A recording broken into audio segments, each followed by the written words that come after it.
So an Israeli ambassador has had to flee a British university because presumably they're under attack, or the security detail decided that it was not safe. So here's the story. This kind of blew up over the last couple of days. So this one here, you can see Politics for All saying, Israeli ambassador, no idea how you say this, Tipitz Hotoveli.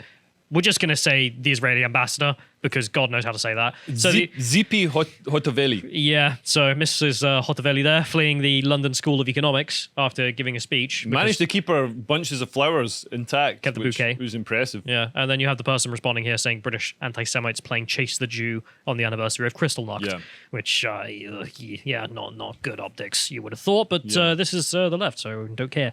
So if we carry on, we can definitively say, I should say, that these are leftists because, well, they have Twitter accounts and they'll tell you who they are. So you have this one here, the young eco-socialist, and then Lorenzo pointing out here that the socialists think it's beautiful that the Israeli ambassador is being harassed off the building.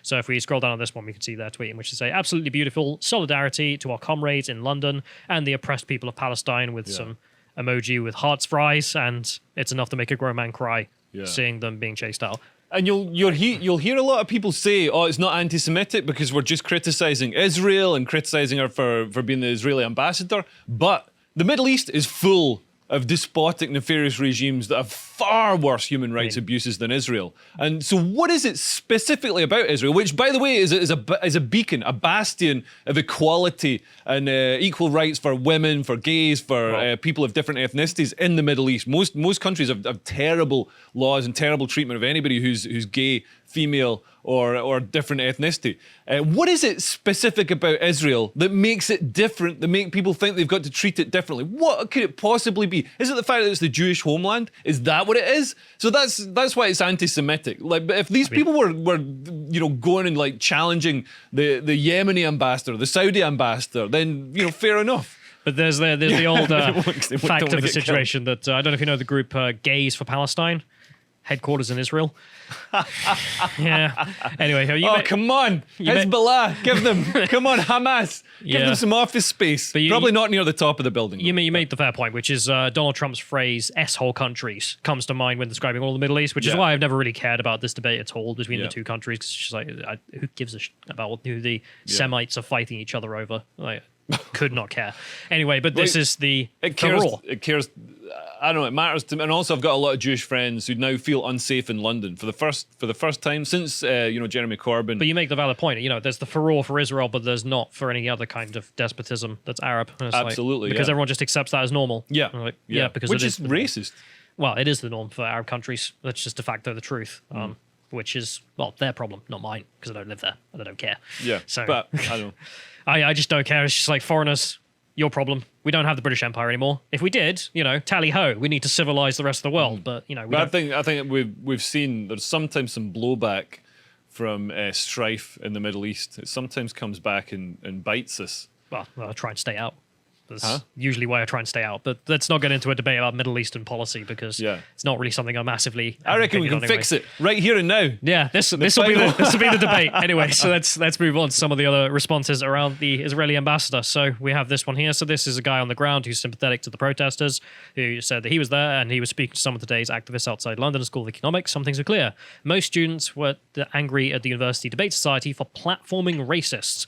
Because they condemn the Israeli ambassador because she's not Jewish, but because she's an anti-Arab racist. And let's play the clip of this.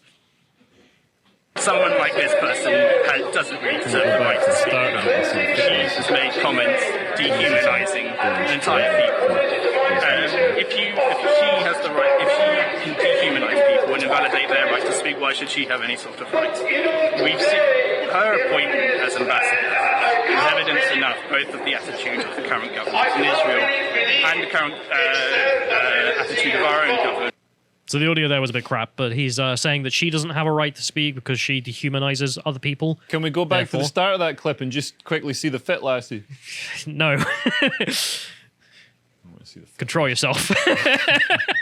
Anyway, so that's the argument that, well, she's done bad things, therefore has no right to speak, and it's not an argument. And we should probably point out that she spoke and took questions for 90 minutes, and there was no problem inside the building. This was all outside the building. Yeah, this is the different cultures, as you can see, between, to be honest, the left and the right, regardless of this issue, is that the left are the ones always protesting on campus. When was the last time there was a huge movement of right-wing students shutting down a left-wing tell me.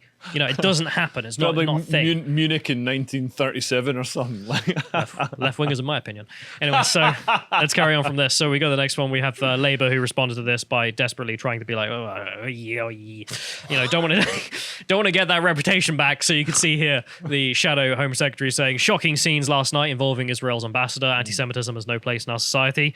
And it's like, yep, I can imagine you guys are desperate to try and be like, not our guys, except they're all socialists, so they are. So if we carry on, we have Lisa Nandy, who responded to this as well, saying this is appalling treatment of the Israeli ambassador. It's completely unacceptable. Blah, blah, blah, blah, blah. Stock rhetoric of, the harassing someone bad, which, okay, yeah. And what was the response from the left to her? Because she's a Labour MP. Did they tweet a load of misogynist abuse at her? Nah, she's a fascist. She's a fascist? Lisa Nandy, the fascist. So if we go to the Jewish Chronicle, we can see the response here. Lisa Nandy branded a fascist apologist for defending Israel. I can't help but feel that the sort of the bar you've got to get over or under to become a fascist is like pretty easy. It's come down quite a lot since. Do you drink water? 30s, yeah. Fascist. Water is Hitler drank water too. Yeah. Anyways. Do you think free speech is good? You're a fascist. So there's a funny the bunch of responses in here, which is just a bunch of like leftists on Twitter who are just like, yeah, she's a fascist. Funniest one being Aaron Bastani at the very bottom here. So at the bottom he says her name has castigated mixing race marriages, yet protests against her, according to Labour frontbench, is apparently anti-Semitic. Utterly disgusting. These people don't give a rat's ass about minorities unless it figures in some political calculus that benefits them. It's like, Aaron, you're a communist. You literally, all you care about is minorities, is for getting political power. But also the complaint being that she's against race mixing. Apparently this is some speech she gave where she didn't want the number of Jews in the world to fall, and therefore didn't want Jews dating outside of Jews. And it's like, I'm sorry, the Middle East is full of this. Like, I don't know why this is some kind of weird criticism, where it's like, especially for her to say this is outrageous. But also, Muslims, never able to marry outside of the religion. Cannot marry a non-Muslim under Islam. It's like, you don't give a toss about that. I mean, demonstrating your point, you do not give a rat's ass about minorities unless it figures in some political calculus. You being exactly doing that right now, in which you're trying to give a rat's ass about, let's say, Arabs, because it pays in some political calculus for you, but the reverse of any non-Muslim living in a Muslim land, not so interested. I nearly married a Muslim lassie. She's really fit. Well, I mean, you wouldn't have been able to if the law was applied. Oh, yeah, but she didn't care. She was like, she was born Muslim, but isn't Muslim anymore. Tag-feared from the Muslim race. So what does that mean? You're getting tag-feared, you get kicked out of the religion. Oh, right. No, she she wasn't in it anyway. So this is some of the other responses which were of interest. So this one here, you can see London School of Economics class war. So again, the socialists. They responded by posting on, I don't know if this is Instagram. London School of Economics class war. That's like the Bullingdon class war. If you're at the London School of Economics, you're such a scion of privilege. So they decided to respond with, if you can scroll down on this so we can see the full text, they said, whoever smashes the ambassador's car window, Lincoln Innsfield, gets pints, lets F-wording frighten her. So, that's not misogynist at all, is it? That's not, that is... It is a crime as well. Yeah. And you can see a response from the guy here who's like, well, whoever this is should be put in jail. And, well, yes, I mean, this is going to mention doing the book club on liberty for people who want to keep up with that. Almost done. But it's liberalism 101. I mean, the quote in there, I mean, might as well quote, because why not? So Mill gives the example of corn dealers and says, the opinion that corn dealers are starvers of the poor or that private property is robbery ought to be unmolested when simply circulated through the press, but may justly incur punishment when delivered orally by an excited mob assembled before the house of the corn dealers. And that's exactly what they were doing. There was an excited mob outside of the ambassador, and they were like, yeah, smash our windows. So yeah, there's a crime. And I believe the police are actually investigating. Oh, really? This incident. So yeah, they may end up getting what they deserve, which is the application of the law. We also saw Liz Truss, so this is the Conservative response, which was just to hang out with the ambassador because, well, I mean, that's international politics for you. That's how this works. Presumably trying to get another trade deal because that's all Liz Truss does with her time these days, which I'm not complaining. It's good fun. It's good for the country. So yeah, do your work. So if we go to the next one here, we also have a response, which is some guy, I think he was in charge of the Jewish Chronicle, so the guys who were doing the articles on this. Right, yeah. They called up LBC to talk about this, and ended up turning into a more interesting debate, which is whether or not Nazis are left-wing, to be honest. So let's play this clip and see what he had to say. That over the last decades, there's been a steady stream of anti-Semitism coming in from the left since the Soviet Union began its anti-Semitic propaganda during the Cold War. It sort of filtered in through the left and the hard left in particular, and has now gripped, sadly, many of our universities, leading to scenes like we saw on Tuesday evening at LSE. You say the left, and Jake, you're probably right, but if I take you back, of course, to the start of your article and the events in 1938, that was anything but the left, Jake. Well, I mean, you know, whether the Nazis themselves were left or right is a question, is another question. I mean, yes. And this is why the reason I mentioned this, because it kind of blew up a little bit more, this story, with people being outraged that he dared say that the Nazis were left-wing. Yeah. And we have this guy here, so John Merrick, who's some leftist, said, "This is utterly abhorrent." The deputy editor of the Jewish Chronicle here saying, without being challenged, that it is debatable whether the Nazis were right or left in order to tarnish the left with the same brush of anti-Semitism. It's like, we've already got it, so we don't really need to do that. I mean... But it's also the point of, are the Nazis left or right-wing? They're left-wing. By their own admission. I mean, the right and the left at the extremes are pretty much the same because it's centralized power, very authoritarian. Depends how you define right or left wing, ultimately, doesn't it? If you're going to end up with that. I mean, the meaning of right wing has really changed over the times. I mean, it used to mean like what the left thinks it means. Now, when people are right wing, it means they're basically libertarian, pro liberty. They want limited government. Yeah, limited government, lower taxes. You know, which isn't what Hitler wanted. No, it's not. Hitler wanted. I mean, like right wing people now don't want to build concentration camps because that's state spending. That's the problem. There's Thatcher, I'm sure, would have said. Anyway, let's carry on. So let's go to the next one here, which is just me trying to make the point that, yeah, they are left-wing. So this is the beefsteak Nazi thing I've mentioned a million times. I thought I'd feature it because why not? So if you can click on this link, it's just the entry in Wikipedia about beefsteak Nazis. You know about beefsteak Nazis? No. So it's a phrase. So if you can click on the image here, John. So they mention in the Nazi era that they had a problem with the fact that large numbers of communist and social democrats kept joining the stormtroopers. Or they kept joining the SA. Right. So they ended up calling them beefsteak Nazis as a joke, being like, yeah, I don't think there are any Nazis left in my unit. It's all a bunch of communists in the brown shirts because there were just so many joining. Right. So they're red on the inside, brown on the outside. Right. You know, beefsteak. Yeah. So this is just such a common thing. The idea that there's basically such easy able to be able to go to one side or the other. And the reason being that the ideologies are so similar to the point that, quite frankly, you can make the argument for either very easy to a conscript of either one. I mean, the fact I'm trying to get here that racial socialism, as the Nazis advocated, is still a form of socialism. Yeah. You're just not doing it on class lines anymore. You're doing it along the lines of the race. If we carry on from this, there's some other stuff that I thought was funny. So this is a debate that was going on that blew up in regards, and it mentions my favourite MP, Kemi Badenoch, who unironically is my favourite. And there's a debate here in which they're trying to argue that the Nazis are not left-wing because they persecuted socialists.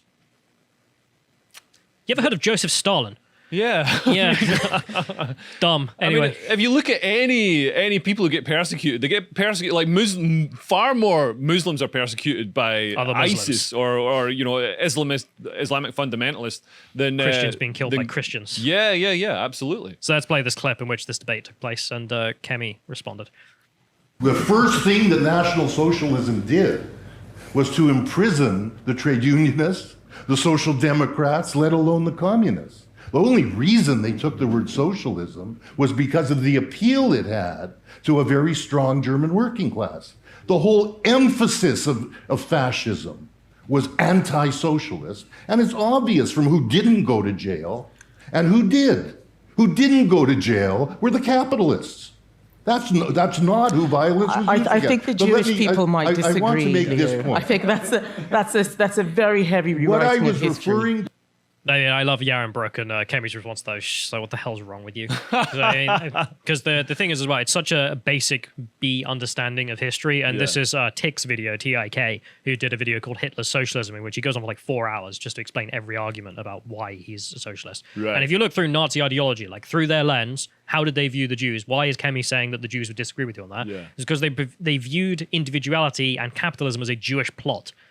So the people they put in the concentration camps, under their view, were all the capitalists as well. So that sounds like quite a left-wing thing, quite a socialist thing to do. Yes. That's kind of the Which is rhetoric why- I see coming from a lot of the left, a lot of the Corbynistas. Which is literally what Stalin did as well Yeah. in the later years, and then didn't get to carry out his genocide because, well, he had a heart attack and all the Jewish doctors were already gone. Yeah. So no one treated him. Yeah. But anyway, it's just such, like, I can't get over how people are like, they persecuted socialists, therefore not real socialists. It's like, you are literally a child. Like, so pathetic that kind of person is apparently good enough to give a speech on the subject. Yeah. Anyway, sorry, just pet peeve of mine. But go and check out Tick's video if you haven't. I talk about it endlessly, I know, but it's good. So let's carry on. So this is, speaking of Nazis and universities, I thought we'd go through this last bit, which it's just funny, which is a situation at Cambridge University. Yeah. They banned a speaker for giving a Hitler impression. Yeah. I didn't like it. An art historian has been banned from speaking at Cambridge University, debating society for offending students with his Hitler impression. That's the word. They literally offended them with the Hitler impression. Yeah. Yeah. So if we go to the next one here, we have the transcript. I thought we'd go through this, and I wanted to get your response as a comedian about whether or not... Because this is ramifications for comedians. Yes.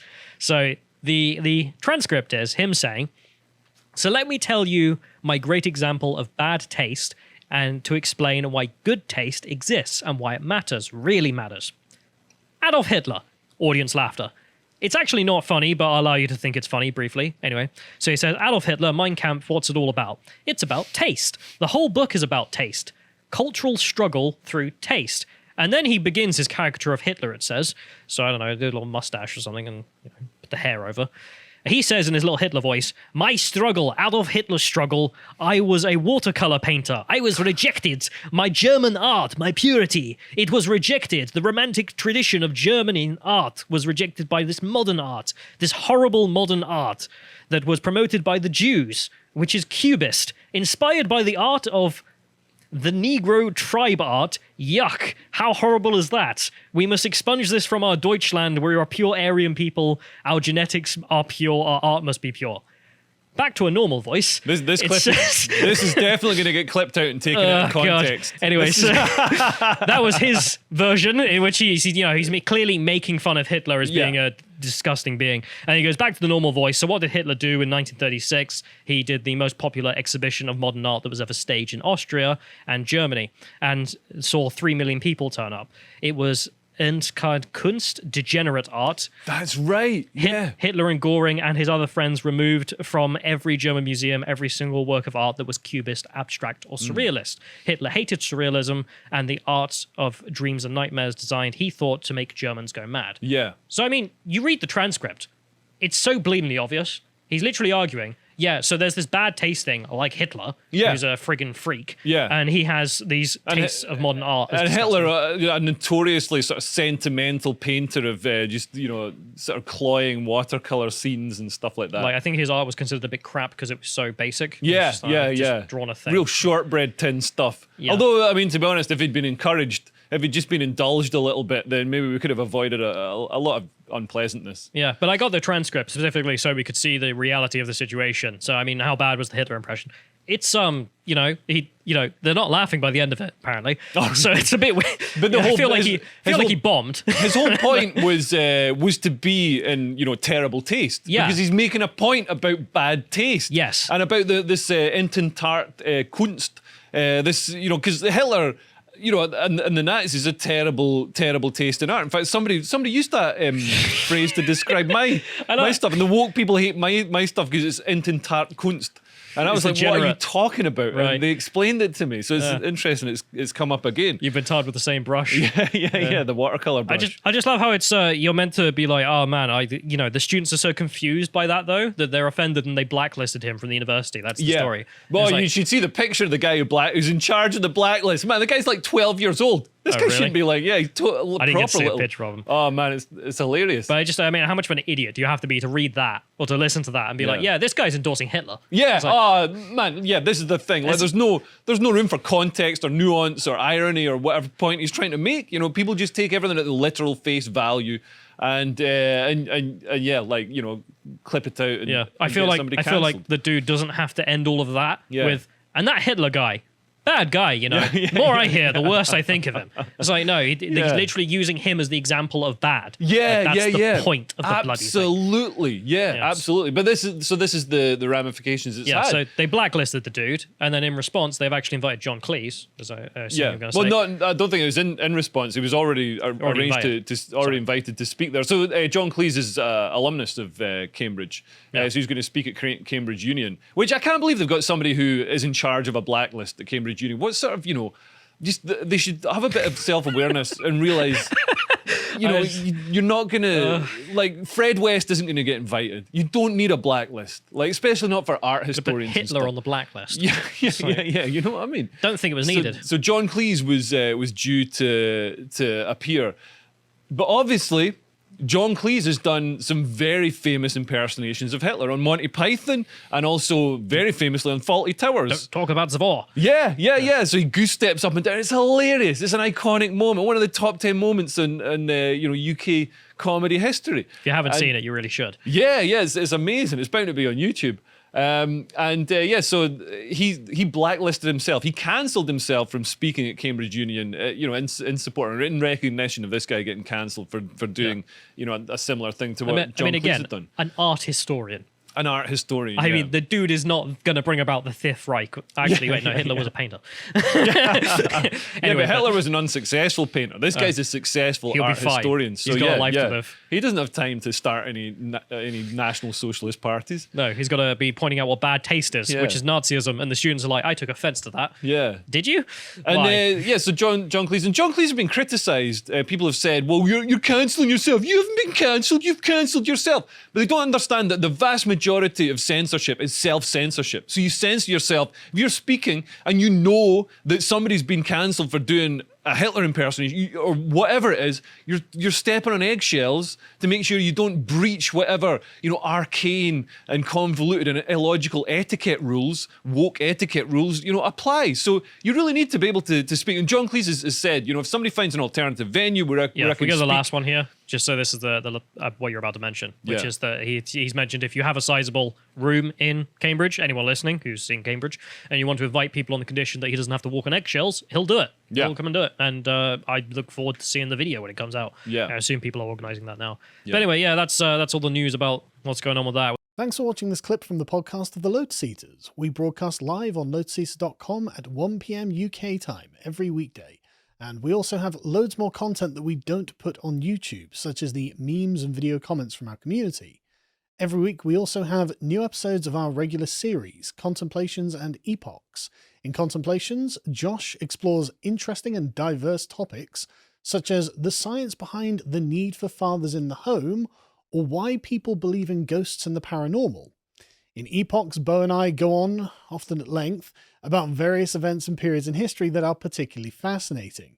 We've just finished a 5-part mini-series on the 100 Years' War, which I particularly enjoyed right up until the end of it when, spoiler alert, the French won.